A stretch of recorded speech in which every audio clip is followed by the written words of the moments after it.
वचन को सुनेंगे। अपनी बाइबल उठाए अपने हाथों में और अंगीकार करें, ये परमेश्वर का वचन है। इसमें जो भी कुछ लिखा है वो सत्य है, और आज ये जो मुझसे बात करेगा मैं उसको मानूंगा यीशु के नाम में। आमीन आमीन। चिंता मत करना, ठीक है। यूहन्ना रचित सुसमाचार उसका 2 अध्याय और 4 वचन पढ़िएगा। अपनी बाइबल खोल लीजिए। यूहन्ना रचित सुसमाचार 2 अध्याय और उसका 4 वचन क्या कहता है? यीशु ने उससे कहा, हे महिला, मुझे तुझसे क्या काम? अभी मेरा समय नहीं आया। यीशु ने उससे कहा, हे महिला, सब सुनो ध्यान से, बाहर वाले भी सुन लो, अच्छा है। आप मेरी पुलपिट वहां लगा दो तो मैं उनको भी पकड़ूंगा आज। वहां में न्योता दिया गया था और यीशु मसीह वहां पर अपने चेलों के साथ मौजूद थे। और बाइबल बताती है कि उनके पास दाखरस घट गया, जिसकी वजह से उसकी माता यीशु मसीह के पास गई और प्रभु यीशु मसीह से कहा कि इनके पास दाखरस नहीं रहा, हो सके तो कुछ कर दे। और फिर 4 वचन में प्रभु यीशु मसीह क्या कहते हैं? यीशु ने उनसे कहा, यीशु ने उनसे कहा, हे महिला, मुझे तुझसे क्या काम? यीशु ने उससे कहा, हे महिला, मुझे तुझसे क्या काम? अभी मेरा समय नहीं आया। अभी मेरा समय नहीं आया। सुन रहे आप मेरी बात? प्रभु ने कहा मेरा समय नहीं आया। कई बार हम इस वाक्य को पढ़ते हैं बाइबल में, कई बार हमने इस वाक्य को बाइबल में बार बार दोहराया होगा, और सच मानो, यकीन मानो कि मैं भी इस वाक्य को बार बार पढ़ चुका हूं। और जब भी मैं इस वाक्य को पढ़ता था तो मन में एक सवाल जरूर उठता था कि प्रभु, इस वाक्य में प्रभु आपने क्या शब्द कहा है कि मेरा समय भी नहीं आया? प्रभु वो कौन सा समय है जिसके विषय में प्रभु वहां पर बोल रहा था? Praise the Lord, praise the Lord. और उसके बाद हम देखते हैं दाखरस के वजह से उस विवाह के घर में बड़ी चिंता आ गई। विवाह के लोग सब बड़े परेशान हो गए, बड़े दुखी हो गए, क्योंकि दाखरस जैसी वस्तु उस जगह पर अगर नहीं दी जाए तो वो जगह वो शर्मिंदा से भर जाती है, निंदा से भर जाती है। उसके बाद प्रभु यीशु मसीह सब बातों को देखने के बाद, थोड़ा इंतजार करने के बाद, थोड़ा सा सब्र करने के बाद प्रभु यीशु मसीह ने अपने चेलों से कहा, मटके मुंह भर दो। Praise the Lord. क्या कहा? मटकों में पानी मुंह भर दो। और वो यहाँ पर 6 मटके रखे हुए थे। कितने? 6 मटके, जिनको चेलों ने, सेवकों ने क्या कर दिया? मुंह भर दिया। और फिर प्रभु ने कहा, इसे जाकर भोज के प्रधान के पास ले जाओ और इसे बांटना शुरू करो। और जब भोज के प्रधान ने उस दाखरस को चखा तो क्या कहा? सब तो पहले क्या करते हैं? अच्छा दाखरस देते और पीछे मध्यम कर देते, लेकिन अच्छा दाखरस उन्हें अभी तक रख चुका है। मतलब जो दाखरस प्रभु ने पानी से बनाया था, वो दाखरस पहले के दाखरस से भी बहुत बेहतर और बहुत स्वादिष्ट था। हालेलुया। अब मैं बोलना चाहता हूं 2 हावर के बारे में, प्रभु का समय। यीशु मसीह ने क्या कहा? My hours has not come yet. मेरा समय अभी नहीं आया। अब मैं बोलना चाहता हूं कि जिस टाइम परिस्थिति बिल्कुल शून्य हो जाती है, और कई बार हम अपनी प्रार्थनाएं प्रभु से करते रहते हैं, और उन प्रार्थनाओं का उत्तर न मिलने से कई बार हम निराशा में चले जाते हैं। कितने लोग यहाँ पर बैठे हैं जो ये मानते हैं, इस बात पर विश्वास करते हैं कि प्रभु एकदम से प्रार्थना नहीं सुनता है। कितने लोग मानते हैं इस बात को? और एकदम से प्रार्थना, है ना, कई लोग अगर एकदम से प्रभु प्रार्थना सुनता होता तो ये भीड़ कुछ भी नहीं है। समझ रहे मेरी बात को, है ना? तो इतनी भीड़ होती यहाँ पर और अब भी होगी इस मसीह के नाम में हमें। लेकिन मैं क्या बोलना चाह रहा हूं, परमेश्वर अपने समय पर कार्य करता है। हम उसके समय पर ध्यान लगाए, उसके समय का इंतजार करें, उसके समय पर निर्भर होना अपने आप में शुरू करें, क्योंकि जब तक आप उसके समय पर निर्भर नहीं होंगे आप अच्छे विश्वासी नहीं बन सकते। एक विश्वासी अगर आकर कहता है पास्टर जी मेरे लिए प्रार्थना करो, और प्रार्थना करने के बाद चला जाता है और दुनिया की बातों में ज्यादा अपने आप को लुप्त हो जाता है, और फिर आकर कहता पास्टर जी मेरा काम नहीं हुआ, फिर प्रार्थना करो, और फिर चला जाता दुनिया में जाकर सोता है, और फिर आकर कहता मेरे लिए प्रार्थना करो। आपको बता दूं मैं कि प्रभु उसकी कभी भी प्रार्थना नहीं सुनेगा। क्यों? क्योंकि जिस एनर्जी को वो चर्च में आकर ले रहा है, जिस एनर्जी को, जिस सामर्थ को वो कलीसिया में आकर ले रहा है, वो उसको लगातार चार्ज नहीं कर रहा है। अगर आपने एक बार मोबाइल फोन दुकान से खरीद लिया, उसकी बैटरी पूरी है, तो क्या वो बैटरी वो हमेशा के लिए चलती रहेगी? क्या आप दुकान पे जाकर कंप्लेंट करेंगे इसकी बैटरी तो खत्म हो रही है? दुकान वाले से अगर कंप्लेंट भी आप करेंगे तो वो यही कहेगा बेटा इसको चार्ज करना पड़ता है। इसलिए विश्वासी आपको अपने आत्मा को चार्ज रखना है, अपनी दुआओं को, प्रार्थनाओं में हौसला नहीं छोड़ना है। आज सब्र की कमी है और तमाम लोग अपने आप को इस बात को कहते हैं हम विश्वासी हैं। सब्र करना जरूरी है। एक बार आपने प्रभु की तरफ चेहरा किया तो पीछे कभी मुड़ना नहीं है। एक बार आपने यीशु मसीह की सच्चाई को प्राप्त की, अनुग्रह को प्राप्त किया, सल्वेशन को, उद्धार को प्राप्त किया, पीछे कभी नहीं देखना है। एक बात मैं आपको आज प्रभु का दास होने के नाते मैं बोलना चाहता हूं, मसीहत में कोई भी यूटर्न नहीं है। यूटर्न करने से आपका जीवन समाप्त है। जब प्रभु ने दूत भेजकर सदोम और अमोरा का नाश किया था तो क्या उनको निर्देश दिया था? भाग लो। लूत को, लूत की पत्नी को और उसकी बेटियों को क्या कहा? पीछे मुड़कर, पीछे मुड़कर, पीछे मुड़कर, पीछे मुड़कर। और लूत की पत्नी ने क्या किया और क्या बन गई? कितने लोग नमक का खंभा बनना चाहते हैं?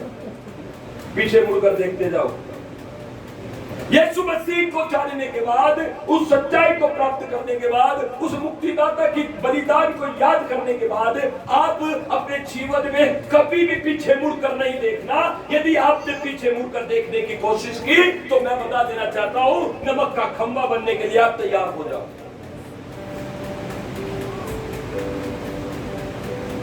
मेरी बात सुन रहे हैं चर्च? हमेशा याद रखें कि प्रभु ने इस्राएलियों को दो ही बातें कही थी, दो ही बातें। जब आप व्यवस्था 6 अध्याय पढ़ते हैं तो प्रभु ने वहां पर कहा था, हे इस्राएल सुन, हमारा परमेश्वर, हमारा खुदावंद एक ही परमेश्वर है, एक ही खुदा है, और तू अपने खुदावंद से अपने सारे जीव, सारे प्राण, सारे मन, सारी शक्ति से प्रेम रखना। ये वचन तो कहा था इस्राएलियों को। कितनी आज्ञा दी? एक ही तो थी। वो पूरी जो मिस्र से भीड़ निकल कर आई थी उसके साथ प्रभु ने एक ही आज्ञा दी थी। एक ही आज्ञा क्या थी?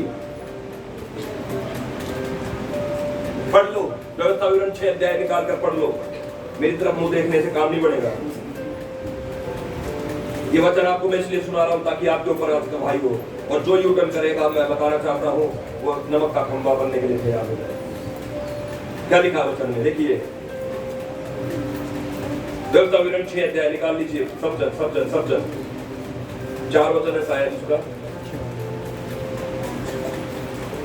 हे इस्राएलियों, हाँ, सुन, यहोवा हमारा परमेश्वर है, इस्राएलियों सुन, यहोवा हमारा एक ही परमेश्वर है। क्यों कहते बाइबल एक ही परमेश्वर है?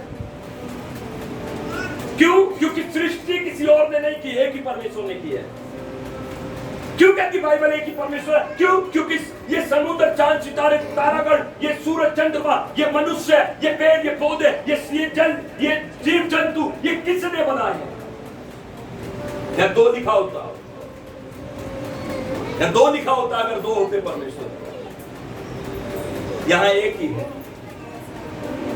सुनो, मजाक में मत जाओ सारे, सुनो इधर, मुंह मेरी तरफ कर लो। सुन, आज सुन रहे आप? कितने लोग सुन रहे हैं? मैं सुन रहा, बोल रहे। हाँ। प्रभु को आकर बार बार चखो मत। 6 दिन में जाकर अपना पूछा दिखवाते हैं, राख लगवाते हैं, ताबीज बनवाते हैं और फिर संडे को चर्च में आकर कहते हैं मैं मसीह हूं।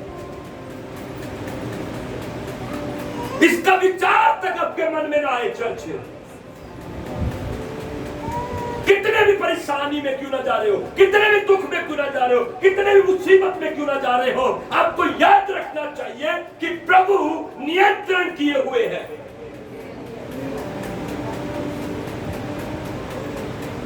ऑप्शन नहीं है मेरे और आपके पास। खुश नहीं होना ज्यादा, हमारे पास एक ही खुदा है। पता नहीं मैं किसके लिए बोल रहा हूं, लेकिन कोई तो समझ रहा है आज मेरी बात। एक ही परमेश्वर है भाई। ये इस्राएलियों को परमेश्वर ने आज्ञा दी थी। इस्राएल सुन, क्या लिखा है? यहोवा हमारा परमेश्वर है और यहोवा एक ही है। तू अपने परमेश्वर यहोवा से अपने सारे मन, अपने सारे जीव, अपनी सारी शक्ति से अपने सारे मन, सारी जीव, सारी शक्ति के साथ क्या लिखा है? सारे जीव, बोलते जाओ, सारी शक्ति और सारे मन के साथ प्रेम। इससे यहां पर लिखा है 100%, 1 भी % कम नहीं होना चाहिए। क्यों लिखा है यहां पर? सारे मन, सारी शक्ति और सारी जीव के साथ क्या करना है? क्यों ये क्यों नहीं लिखा? मन से प्रेम करना, शक्ति से प्रेम करना, जीव से प्रेम करना। लेकिन इससे पहले ये लिखा हुआ है सारी सारी सारी सारी, मतलब 100%। 1% भी गुंजाइश नहीं है यू टर्न की। ओह माय गॉड, कोई तो मेरी बात समझ रहा है? चर्च अपने कानों को खोल लो, अपनी आत्मा से कह दो मेरा परमेश्वर एक ही है। ये आज्ञा दी थी इस्राएलियों को परमेश्वर ने, और इसी आज्ञा को वो तोड़ते गए। इसी आज्ञा को अन्य जातियों में जाने के बाद, अन्य जातियों के बीच में जाने के बाद अन्य जातियों की तरह व्यवहार करने लगे, परमेश्वर को छोड़ दिया। इसी वजह से 6 लाख 2 लोगों में बदल गए। कितने में बदले? कितने में बदले? 5 लाख 6 लाख में से 2 लोग अगर गए हैं, कितने लोग नाश हुए हैं? मैं तो करके बताओ ना, कितने लोग नाश हुए हैं? हाँ जी, 5,99,098 लोग कितने नाश हो गए?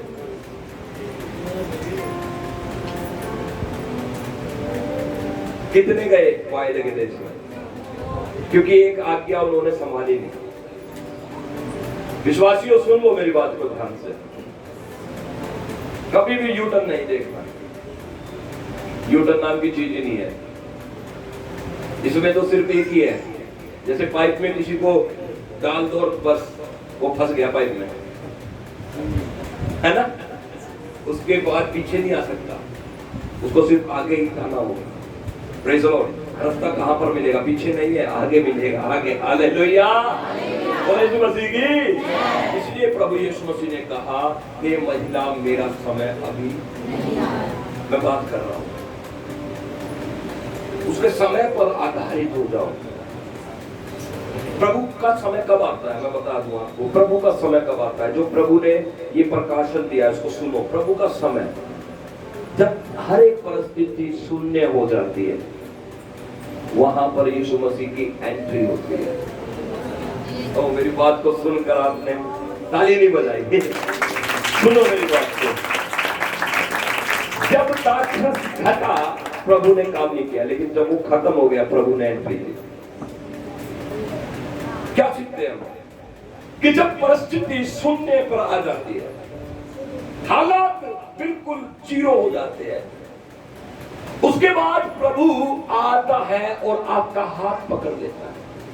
उसके बाद प्रभु आपके हाथ को थाम कर आपसे कहता है, मत डर, मैं तेरी सहायता करूंगा और मैं तेरे लिए कार्य करूंगा। उसके बाद वहां शून्य परिस्थिति में एक बड़ी गवाही खड़ी हो जाती है, एक बड़ा मिरेकल वहां पर होता है। आज मिरेकल आपके जीवन में यीशु के नाम में, परिस्थिति बदले यीशु मसीह के नाम में। आमीन से सही करके अपने बाजू वाले से कहे, प्रभु के समय पर भरोसा करो।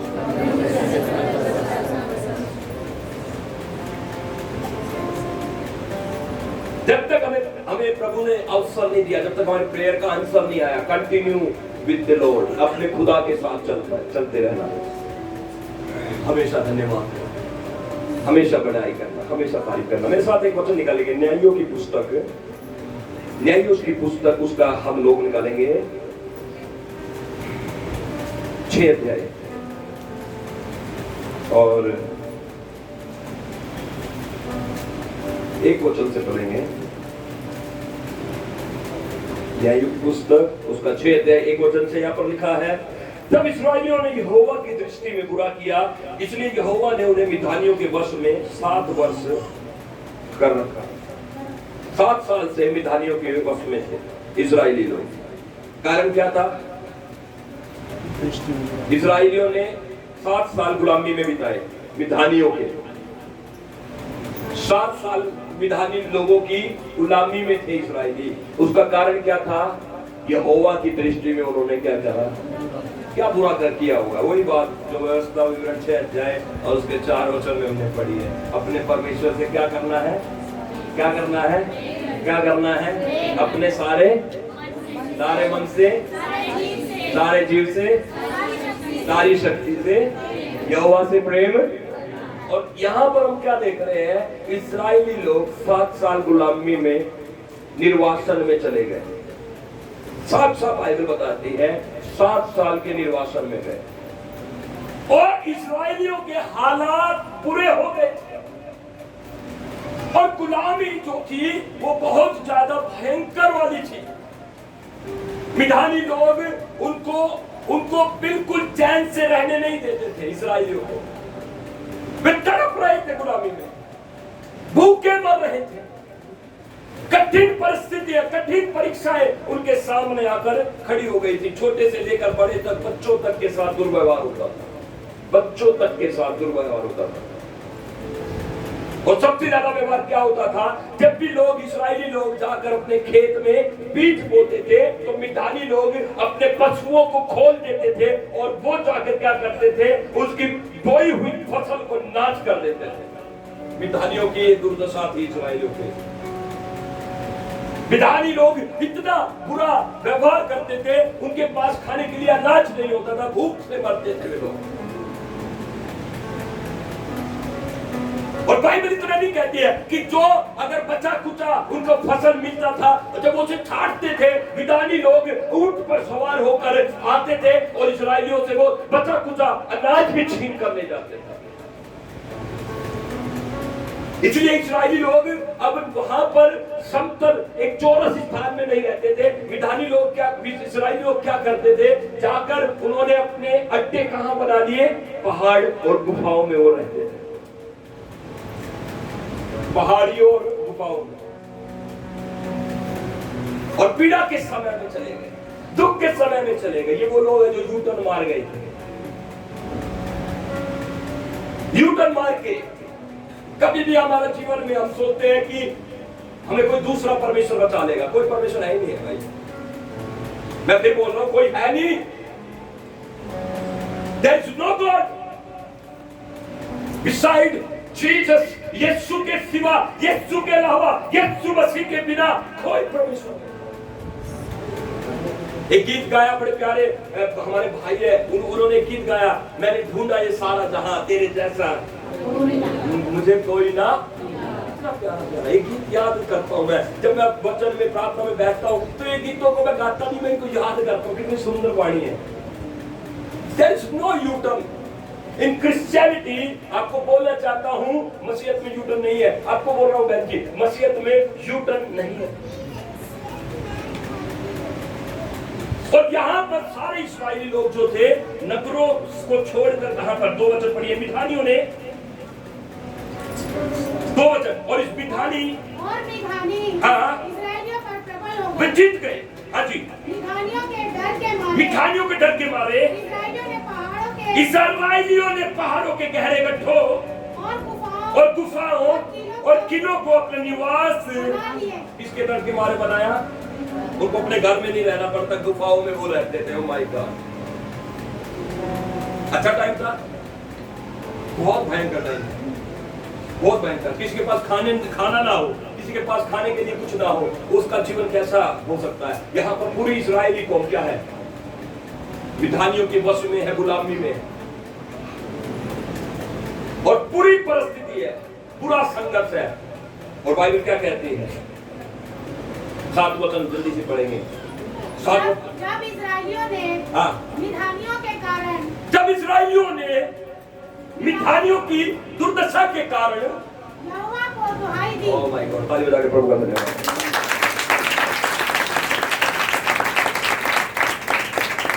किसकी दुहाई दी? यहाँ पर बस प्रभु बहुत दया करता है। मिधानियों की वजह से, उनकी गुलामी की वजह से, उनके पूरे दुर्दशा करवाने की वजह से इस्राएलियों ने यहोवा की दुहाई दी, और परमेश्वर ने उनकी दुहाई को और परमेश्वर ने एक छोटे से लड़के को खड़ा कर दिया, मिधानियों से छुटकारा दिलाने के लिए। छोटा सा लड़का, क्या नाम था? गिदोन। जोरदार ताली बजाएं गिदोन के लिए, बोले यीशु मसीह की। और गिदोन के पास स्वर्गदूत जाकर कहता है, दुहाई दी। देखो मैं यहाँ पर बोल रहा हूँ, इस्राएलियों ने दुहाई दी, तो परमेश्वर ने क्या है, उनकी दुहाई को और सुनने के बाद क्या किया, प्रभु ने एक व्यक्ति को खड़ा कर दिया, एक लड़के को खड़ा कर दिया, जिसका नाम था गिदोन। अब आप बाइबल में पढ़ लीजिए, वहां पर परमेश्वर ने गिदोन को खड़ा कर दिया, और स्वर्गदूत ने जाकर गिदोन से क्या कहा। 11 वचन पढ़िए जल्दी से। 11 वचन। यहोवा का दूत आकर उस 5 वृक्ष के तले बैठ गया, 5 वृक्ष के तले आकर बैठ गया, जो ओर्पा में अबीएजेरी योआस का था, का था, और उसका पुत्र गिदोन। किसके 5 के तले बैठ गया आकर दूत? 5 वृक्ष के तले। किसका था वो 5 वृक्ष? योआस कौन था? गिदोन का पिताजी था। मतलब गिदोन के खेत में आ गया तू। हालेलुया, बोले सुनती की हालेलुया, हालेलुया, हालेलुया। और दूत 12 वचन क्या कहता है? हाँ जी, उसको यहोवा के दूत ने दर्शन देकर कहा, गिदोन को यहोवा के दूत ने दर्शन देकर कहा, हे सूरवीर सूरमा, यहोवा तेरे संग है। गिदोन ने उससे कहा, देखो तुरंत परमेश्वर का वचन जो है, दर्शन किसको मिला? गिदोन को मिला। और गिदोन को स्वर्गदूत ने कहा, हे सूरवीर सूरमा, यहोवा तेरे संग है। गिदोन ने उससे कहा, और तुरंत गिदोन ने 2 सवाल उस दूत से पूछ लिए। 2 सवाल सुन रहे हैं?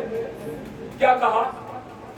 हे मेरे प्रभु, हे मेरे प्रभु, विनती सुन, विनती सुन। यदि यहोवा हमारे संग होता, यदि परमेश्वर यहोवा हमारे संग होता तो हम पर यह सब विपत्ति क्यों पड़ती? बस यही रोक लो।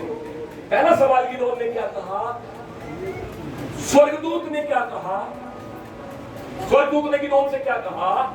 सूरवीर, सूरमा, मतलब पावरफुल व्यक्ति, इंपॉर्टेंट पर्सन। परमेश्वर का दूत कहता है you are like a soldier, तू एक सूरवीर सूरमा है।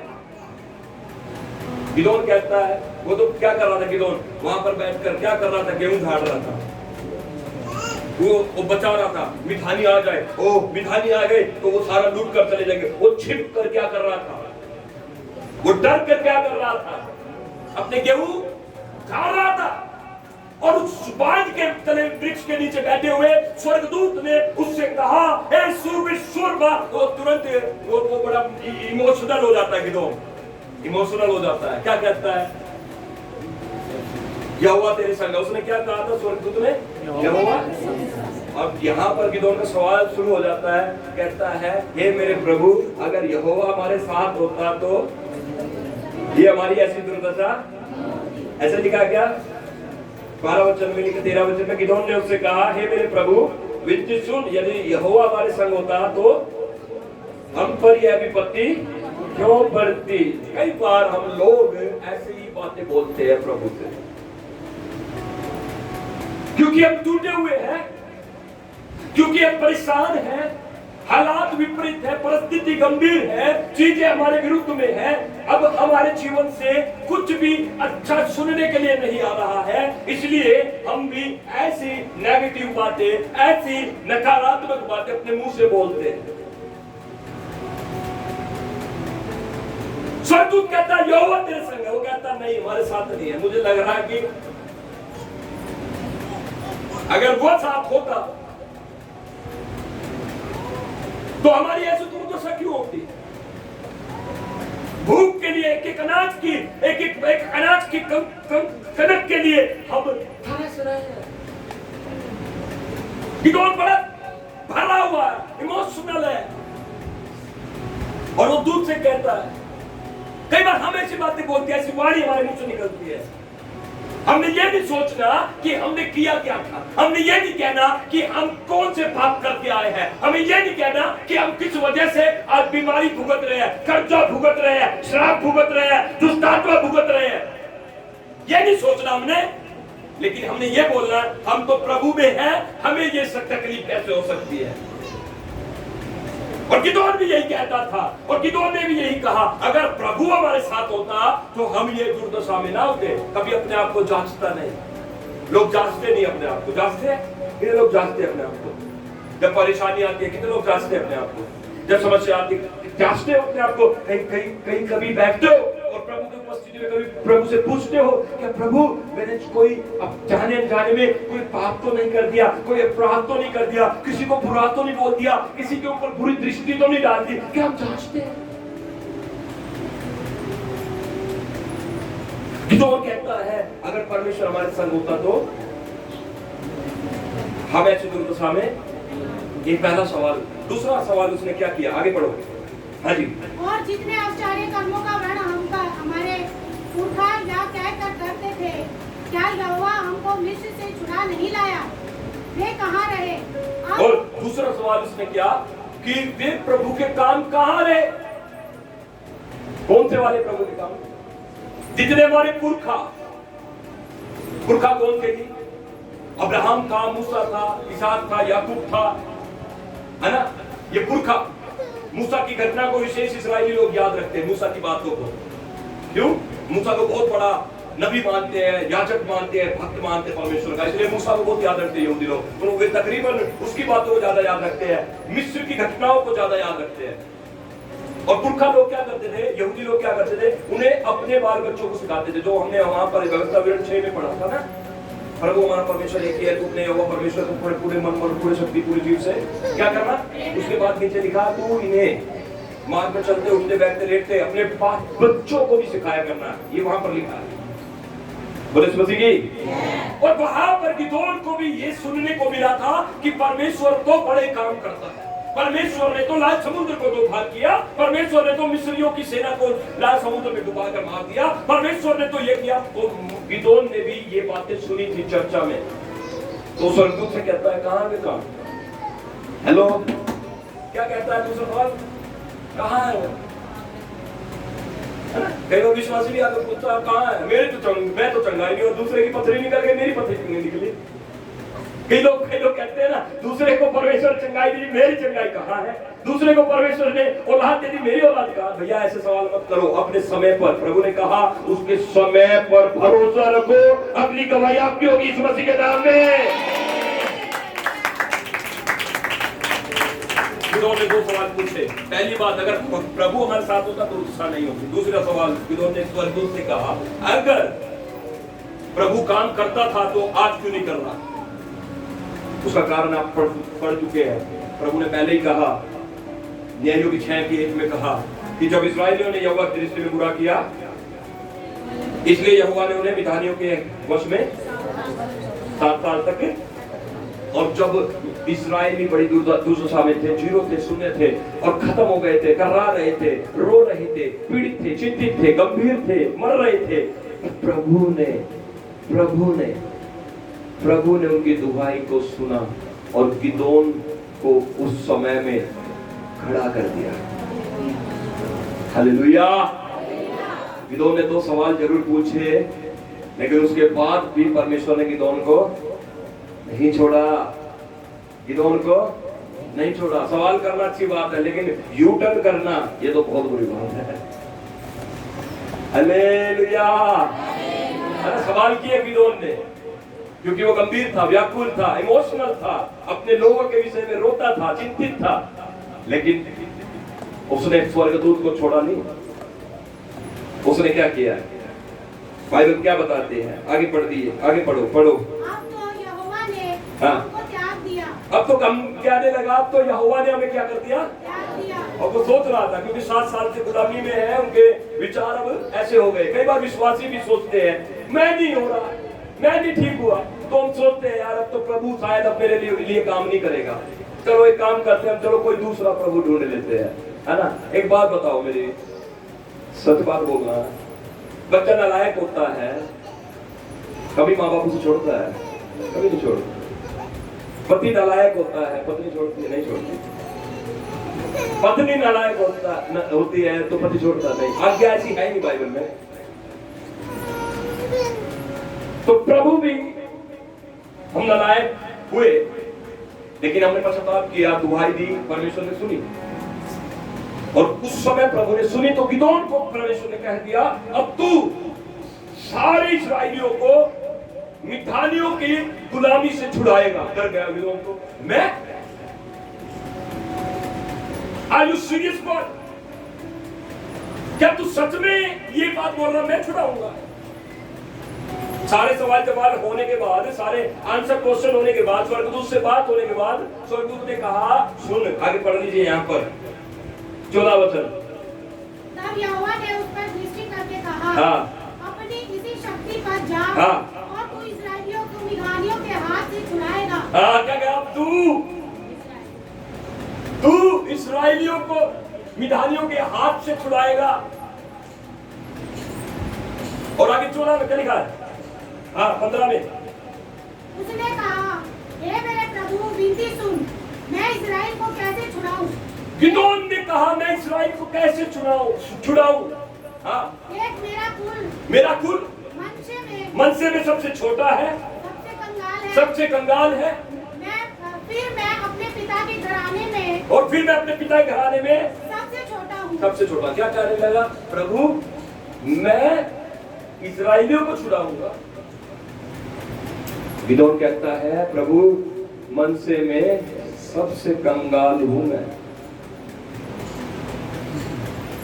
अपने पिता के घर में सबसे छोटा हूं। क्या आप मेरी बात सुन रहे हैं? परमेश्वर की दृष्टि, परमेश्वर की नजरों से, दृष्टि से देखना और अपनी दृष्टि से देखना बहुत ही फर्क है। लोगों ने देख लिया था, वहां का आक्रश खत्म हो गया। यीशु मसीह ने क्या देखा था? अभी मेरा समय कई चीज आप देख लेते हो ना कि ये चीज तो खत्म हो गई, ये ब्लेसिंग, ये आशीष मेरी नहीं हो सकती कभी, इस आशीष तक तो मैं छू नहीं सकता कभी, ये धन, ये पैसा, रुपया, इतना बैलेंस मेरा कभी हो नहीं सकता, ये घर, गाड़ी, बंगला मैं नहीं खरीद सकता, मैं बहुत कंगाल हूँ, मैं छोटा। ये आपकी दृष्टि है भाई। आप देखते हो कि मेरा तो घर, मेरा परिवार, मेरे बच्चे अब सुधर नहीं सकते, ये आप देखते हो भाई। आप देखते हो मेरा पति, मेरे माँ, मेरे बाप, मेरे सास, मेरे ससुर कभी प्रभु को नहीं मानेंगे, मुझे प्रभु में बढ़ने नहीं देंगे, ये आप देखते हो। लेकिन मैं बोलना चाहता हूं, परमेश्वर की देखने की दृष्टि अलग है। जब आपने मन फिरा लिया, जब आपने पश्चाताप कर लिया, जब आपने आज निर्णय ले लिया, जब आज आपने शपथ ले ली कि अब मैं यीशु मसीह से कभी दूर नहीं होऊंगा, तो मैं बता देना चाहता हूं परिस्थिति बदलेगी 100% यीशु मसीह के नाम में।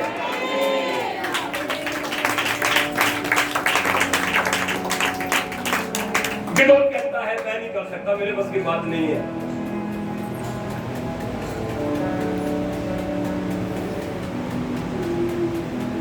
सोलह वचन पढ़ेंगे। यहोवा ने उससे कहा निश्चय मैं तेरे संग रहूंगा, इसलिए तू विधानियों को ऐसा मार लेगा जैसा एक मनुष्य को। क्या कहा प्रभु ने?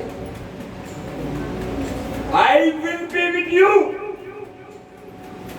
मैं तेरे, हमें बात बोलो परमेश्वर आपके साथ बोलो। आप हर एक संभव काम कर सकते हैं, असंभव काम कर सकते हैं। आपके पास शक्ति है, आपके पास सामर्थ है। आपकी प्रार्थना आज जब उठेगी, मैं बता देना चाहता हूँ आपके घर में बड़ा परिवर्तन आप देखोगे यीशु के नाम। आपके घर में बड़ी टेस्टमनी को आप देखोगे यीशु के नाम में। चीजें सुधरती हुई देखोगे यीशु मसीह के नाम में। ओह माय गॉड, कोई तो जोर से ताली बजाए प्रभु के लिए।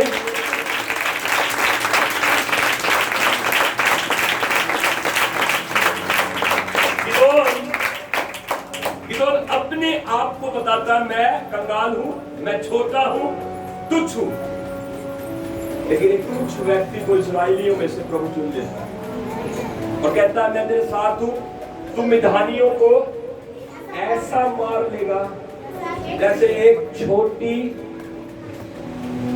बकरी के बच्चे हो,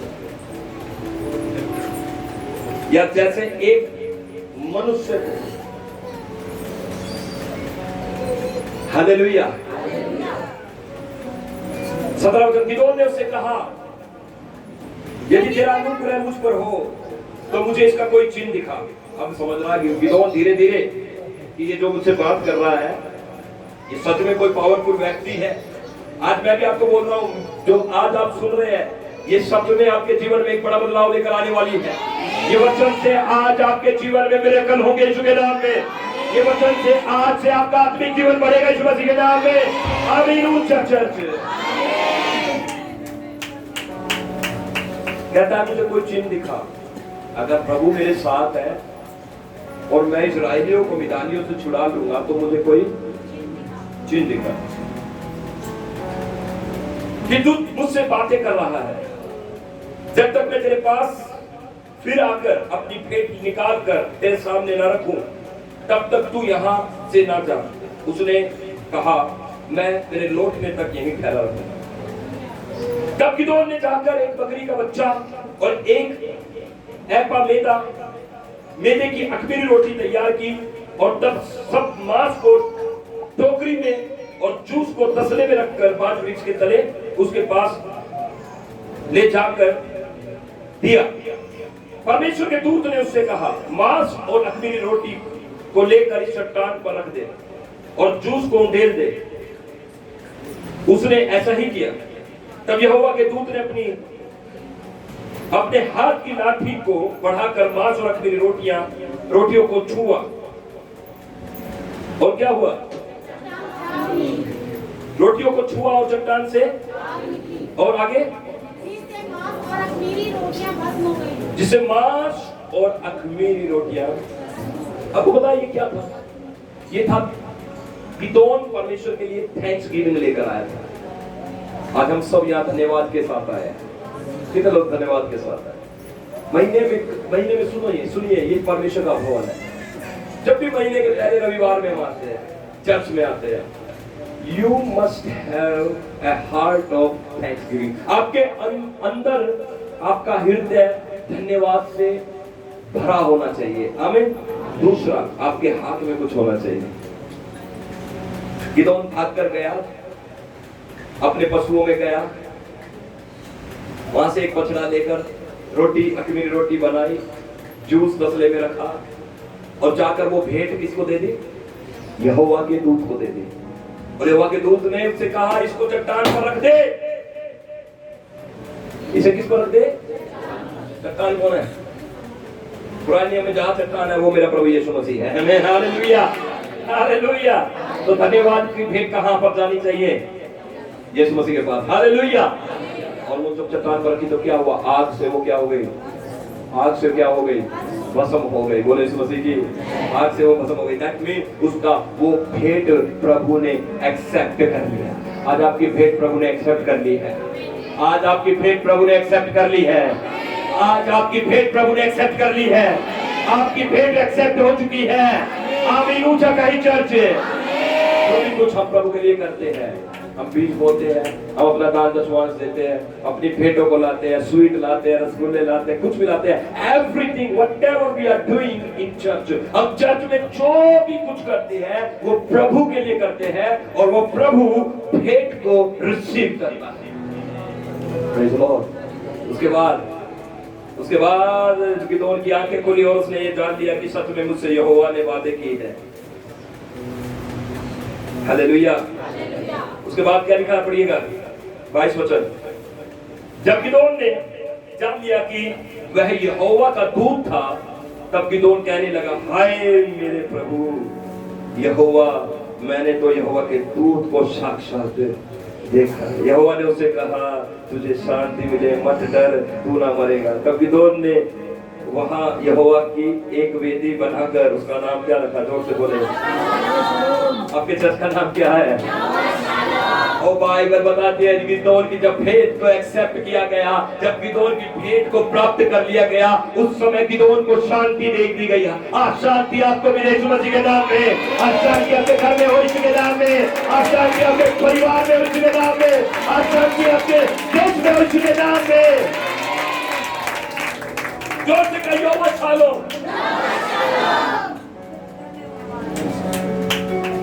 कई वचन आपको आशीष बताना चाहिए। उसके बाद लिखा है, फिर उसी रात को यहोवा ने गिदोन से कहा, अपने पिता का जवान बैल अर्थात दूसरा 7 वर्ष का बैल ले और बाल की वेदी जो तेरे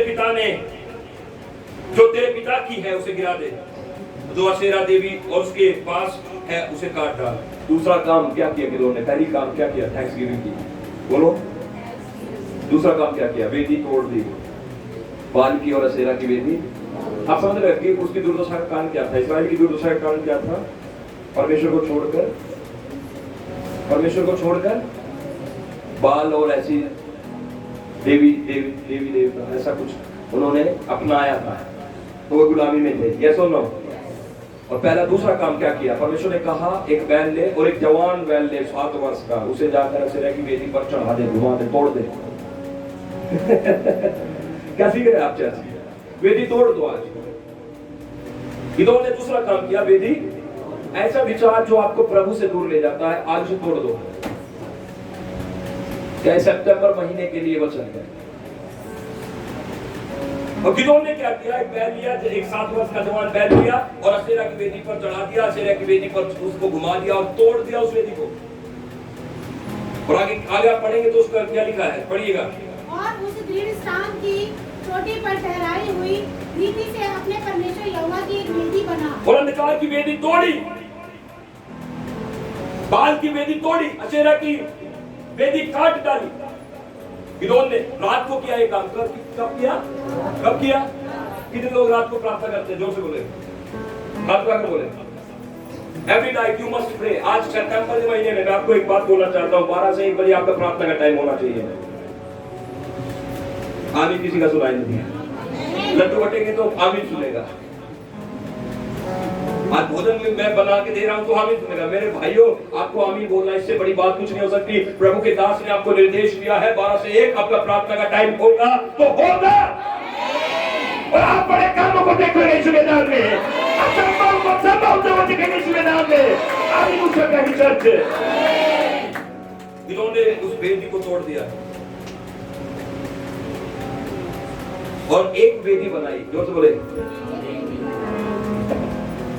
यहाँ पर साफ साफ लिखा है उस दृढ़ चट्टान पर उसने एक वेदी, पहले तो वेदी, कौन सी वेदी तोड़ी? बाल और अशेरा की। और फिर उसके बाद प्रभु ने क्या आज्ञा दी? दृढ़ चट्टान पर जा, चट्टान पर जा, चट्टान पर जा। और चट्टान पर क्या बना? एक वेदी बना। वो किसकी वेदी? Oh my God, praise the Lord, hallelujah. क्या आज तैयार है हम 12 से 1 बजे तक हमारी वेदी होगी? हालेलुया। और अपनी वेदी बनाकर हम परमेश्वर से बातें करेंगे, प्रार्थना करेंगे और अपने जीवन में ब्लेस होंगे इस मैदान में।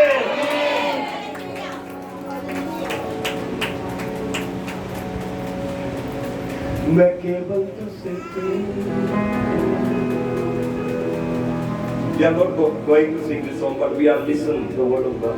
हम खुदा के वचन को सुनना चाहते हैं। कितने लोग सुन रहे हैं? हाँ, पहले क्या किया? तोड़ दे। आज तोड़ दो वेदियों को। दूसरा, आज वेदी बनाओ। किसके लिए? वो वेदी तोड़ दो बाल और सेरा की, और दूसरी वेदी बनाओ। क्या लिखा है यहाँ पर? पढ़ लीजिए। और उस दृढ़ चट्टान की चोटी पर ठहराई हुई रीति से अपने परमेश्वर यहोवा की एक वेदी बना।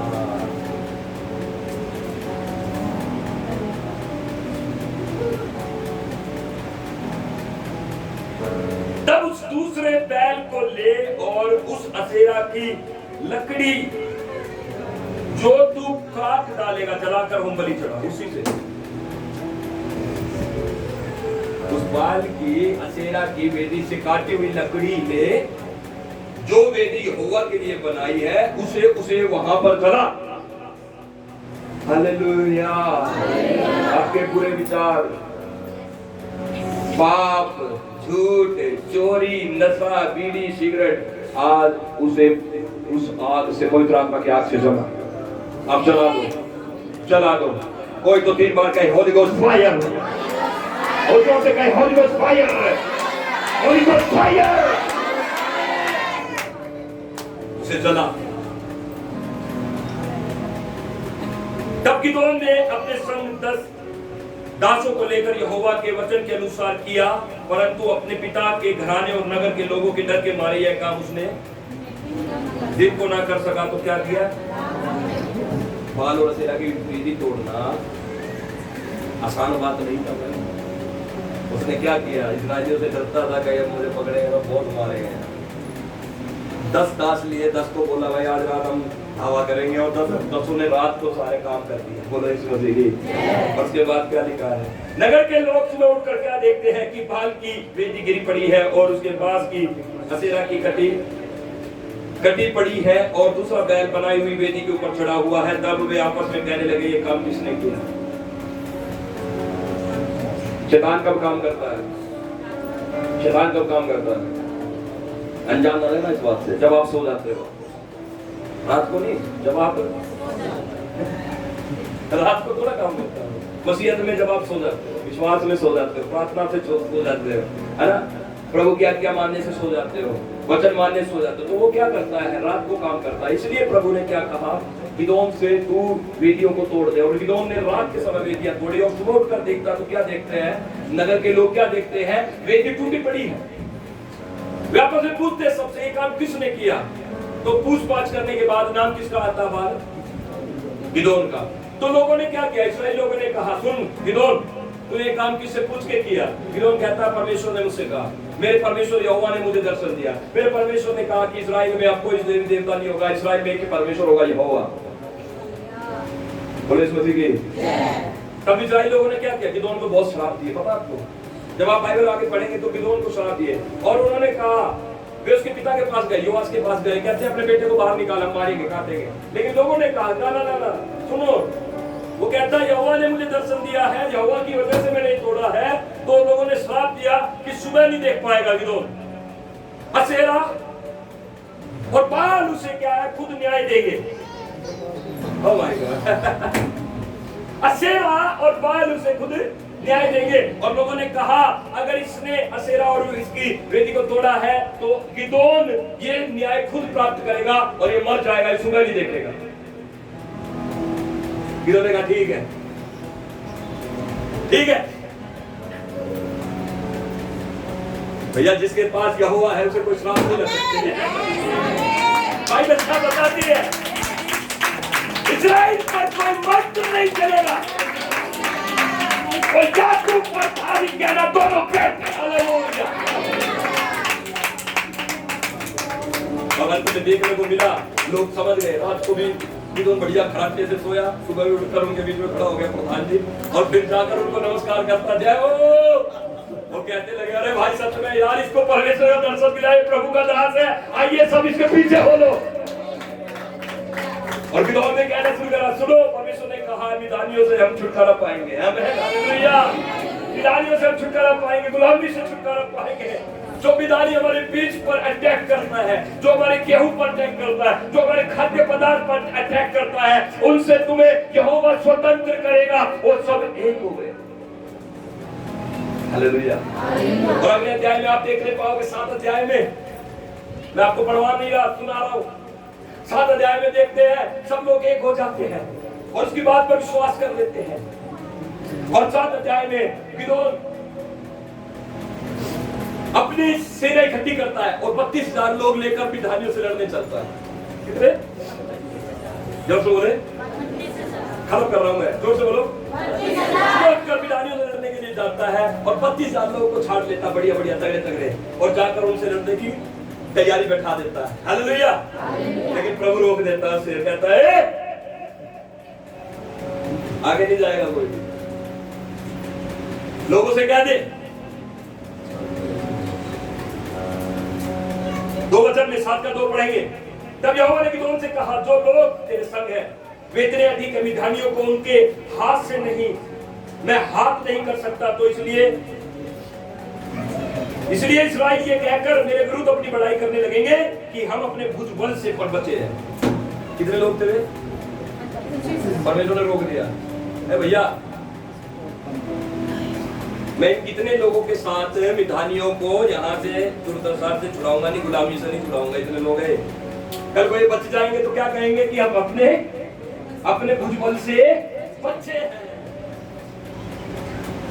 और उसके बाद लिखा है, इसलिए तू जाकर लोगों से यह प्रचार करके सुना दे, जो कोई लोग डरता और थरथराता हो वह गिलाद पहाड़ से लौट कर चला जाए। क्या कहा गिदोन से?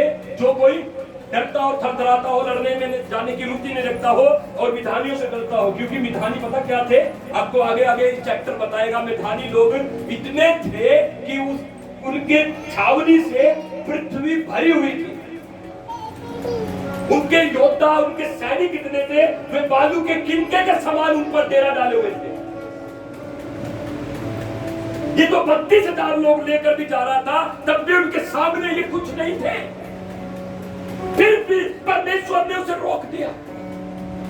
मैं इतने लोगों के द्वारा मैं ये लड़ाई नहीं लड़ूंगा। सुन, जितने लोग डरते और थरथराते उनसे कह दे कि वे यहाँ से वापस लौट जाए। और वहां से आपको पता है 32,000 में से कितने लोग वापस लौट गए? कितने हैं? 22,000 लोग। और बचे कितने? 10,000। अब यहाँ से चौड़ा होकर चलता है, फिर चलता है गिदोन, फिर दौड़ता है, मिधानियों से लड़ेंगे क्योंकि यहोवा हमारे साथ है, हम जीतेंगे, हम जयवंत होंगे। और फिर परमेश्वर से रोक देता है, फिर परमेश्वर रोक देता है। और वहां पर परमेश्वर क्या कहता है? वो कहता है उन्हें सोते के पास लेकर जा। कितने लोग? 10,000 लोगों को सोते के पास लेकर जा। वहां यहोवा ने गिदोन से कहा, जितने कुत्ते की जीभ के समान पानी चपड़ चपड़ करके पिए उनको अलग कर, वैसा ही उन्होंने भी जो घुटने टेक कर पिए उन्हें भी अलग कर। जिन्होंने मुंह में हाथ लगाकर चपड़ चपड़ करके पानी पिया उनकी गिनती 300 ठहरी। 2 कैटेगरी यहाँ पर प्रभु ने बताई। उसे जल के सोते के पास ले जा, 10,000 लोगों को। सुन रहे मेरी बात को? जितने घुटने टेक कर पानी पिए जीभ से चपड़ चपड़ उनको अलग कर, और जितने बिना चपड़ चपड़ करे पिए उनको अलग कर, और जितने पानी हाथ से उठाकर चपड़ चपड़ पिए उनको अलग कर। आपको पता है कितने अलग किए गए? 10,000 में से सिर्फ 300 लोगों को प्रभु ने अलग करा। Only 300 people। और प्रभु ने क्या कहा? गिदोन, अब मैं संतुष्ट हूं, अब तू जाकर मिधानियों से लड़, अब जाकर तू उनसे ऐलान कर दे कि जग तैयार कर लो। एक ऐसी सेना सामने है जिसके तंबू से पूरी पृथ्वी ढक गई, जिसकी सेना इतनी है जिसने बालू के गिनके है, और उनके लिए परमेश्वर ने गिदोन से कहा कि सिर्फ 300 पुरुष ही लेकर उनसे लड़। परमेश्वर ने कहा, मेरी बात को सुन लीजिए ध्यान से, परमेश्वर ने कहा ये युद्ध तेरा नहीं है, ये युद्ध मेरा है, इसलिए तुझे कुछ नहीं करना। उन 300 लोगों को गिदोन ने क्या किया? सोच के अलग अलग झुंड में कर दिया, 3 झुंड बना दिए, 3 झुंड बना दिए। उनके हाथ में खाली मटका दिया, उस मटके में मिसाल दी आग से जली हुई, एक हाथ में मटका मिसाल और एक हाथ में नरसिंगा, और तीनों झुंड ने अलग अलग दिशा में जाकर रात के समय अपने पार्टी बैठाई, अपने युद्ध के लिए तैयारी की। और गिदोन ने कहा जब मैं आज्ञा दूं तब तुम क्या करोगे? अपने अपने हाथ के मटकों को छोड़ दोगे। क्या कर दोगे? छोड़ दोगे, छोड़ दोगे, और विशाल हाथ में लोगे और एक हाथ से नरसिंगा फूकोगे। ए माय गॉड, ये लड़ने जा रहे हैं या आराधना करने जा रहे हैं? भैया तीर कहाँ है? तलवार कहाँ है? लाठी कहाँ है? कोई तो मुझे बता दे। हालेलुया। बंदे कहाँ है? इसलिए मैं बोलना चाहता हूँ, युद्ध किसका है? युद्ध किसका है? किसका है? परमेश्वर का। 300 लोगों को लेकर गिदोन खड़ा है, और गिदोन से फिर भी परमेश्वर छावनी के बाहर लड़ाई से पहले गिदोन से कहता है, गिदोन अगर तुझे अभी भी डर लग रहा है तो सुन, अपने एक दास को लेकर छावनी में भेज, मिधानियों की छावनी में, मिधानियों की छावनी में भेज, और देख वे क्या बोल रहे हैं। और गिदोन क्या करता है? अपने दास को निकालता है और छावनी में भेजता, मिधानियों की छावनी में। और मिधानी लोग जो सिपाही थे द्वार पर बैठे थे, पहरा लगाए हुए थे, अपने तंबू में क्या बात कर रहे हैं? 2 सिपाही एक दूसरे से बात कर रहे हैं कि मैंने एक स्वप्न देखा है, एक जौ की बड़ी सी रोटी है, एक जौ की बड़ी सी रोटी है, ऊपर पहाड़ से उतरी है, लुढ़कती लुढ़कती लुढ़कती लुढ़कती हम मिधानियों के तंबू में आकर गिर गई, और जिसकी वजह से हम मिधानियों का तंबू तबाह हो गया, नष्ट हो गया। दूसरा भाई उसे कहता है, भाई तेरे दर्शन का मतलब ये है, मिधानी लोग आपस में बात कर रहे हैं, वो स्वप्न बताता है, दूसरा उसका दर्शन बताता है, और यहाँ गिदोन का सेवक कान लगाकर, आई डोंट नो यार, मैं तुम्हें जाने नहीं देना चाहता, सुनो, गिदोन का सेवक कान लगाकर, जोर से बोलो, और उसका दूसरा सिपाही भाई उससे कहता है, अरे भाई इसका मतलब ये है, इस स्वप्न का अर्थ ये है, मुझे भी एक स्वप्न आया था, परमेश्वर ने इस इस्राएली प्रजा में से एक छोटे लड़के गिदोन को उठाया है, और वो हमसे लड़ेगा और हम उसके द्वारा हार जाएंगे। और ये बात गिदोन का सेवक सुनकर वापस गिदोन के पास आता है और कहता है, हे भाई गिदोन, आज सुन, परमेश्वर ने क्या कर दिया, मिधानी लोग हमसे डरे हुए हैं, मिधानी लोग डरे हुए कांप रहे हैं, वे पहले से ही प्रभु के द्वारा घबरा दिए गए हैं।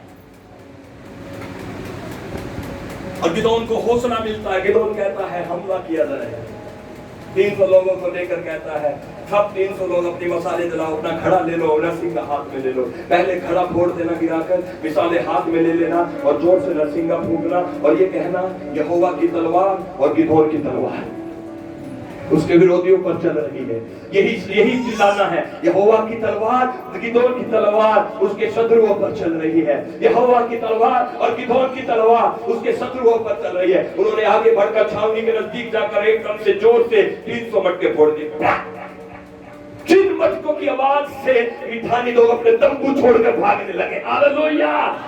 आपको बता दूं, उन मसालों को देखकर वे लोग डर गए, क्योंकि उन्होंने लगा कि इस्राएली लोगों के पास एक बड़ी सेना है, और वे तंबू से भागने लगे, वे भागने लगे, वो भागने लगे, और जाकर इस्राएलियों को उस निर्वासन से छुटकारा मिल गया। कोई तो ताली बनाकर प्रभु को धन्यवाद।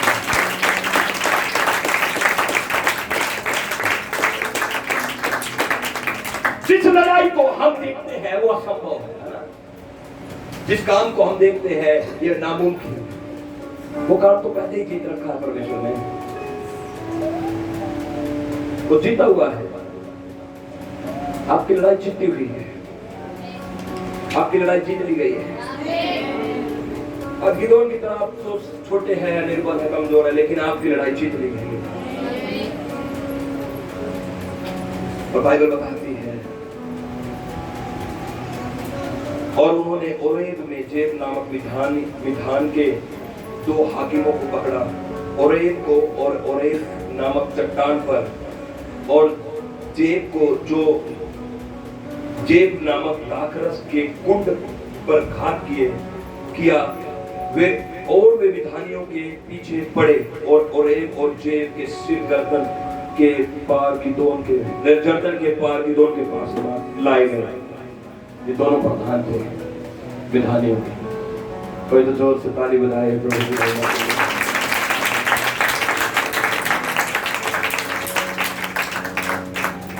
Thank you Jesus. अपने हाथों को उठाकर 2 मिनट प्रभु से बातें करें।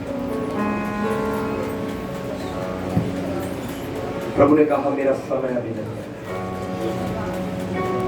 आज मैं बोलना चाहता हूं, ये उसका टाइम है जब वो आपको जयवंत कर रहा है। ये उसकी समय है, ये उसका घड़ी है जब वो आपको जयवंत कर रहा है। चर्च, आइए अपनी जुबानों को खोलकर प्रभु से बातें करें। सारे बातों के लिए धन्यवाद, सारी बातों के लिए धन्यवाद, सारी बातों के लिए धन्यवाद। हर एक चीज बदल रही है आत्मा में, हर एक चीज बदल रही है, हर एक चीज बदल रही है। गुलामी के बंधन टूट रहे हैं, गुलामी के बंधन टूट रहे हैं, सारे गुलामी के बंधन टूट जाए। बोले हर एक गुलामी का बंधन मेरे जीवन से टूट जाए, हर एक बीमारी का बंधन मेरे जीवन से टूट जाए, हर एक श्राप का बंधन मेरे जीवन से टूट जाए, हर एक गरीबी का बंधन टूट जाए, हर एक लाचारी का बंधन टूट जाए, हर एक शर्मिंदगी का बंधन टूट जाए, हर एक निराशा का बंधन टूट जाए। जो बीमारियां आज इस हवा में फैलती है उसके बंधन टूट जाए यीशु मसीह के नाम में। धन्यवाद। गिदोन के समान यहाँ पर बैठे एक व्यक्ति को अपनी आत्मा से भर दे प्रभु। आज ये सामर्थ्य हो जाए प्रभु, आज ये अभिषेक से भर जाए प्रभु जी। आज इनके ऊपर प्रभु के पवित्र आत्मा उतरे यीशु के नाम में पिता। धन्यवाद, धन्यवाद। बोले प्रभु आज तेरी सेवा में शामिल होने के लिए मुझे मदद कर प्रभु। आज का प्रभु भोज मेरे लिए आशीष का कारण हो, आज का प्रभु भोज मेरे लिए बरकत का कारण हो, यीशु मसीह के सामर्थ्य नाम में आमीन।